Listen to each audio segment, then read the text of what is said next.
You are looking at Julian's pronunciation guide, where we look at how to pronounce better some of the most mispronounced words in the world, like this other curious word. But how do you say what you're looking for today? Let's learn once and for all how to pronounce the name of this Japanese guitar manufacturer.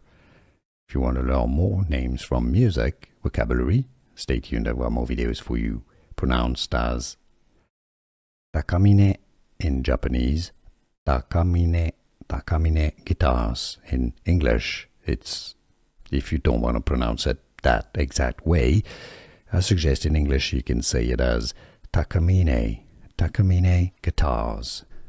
Here are more videos on how to pronounce more confusing words and names too many mispronounced. Like this video if you found it useful. I appreciate your support. I'll see you soon and thanks for watching.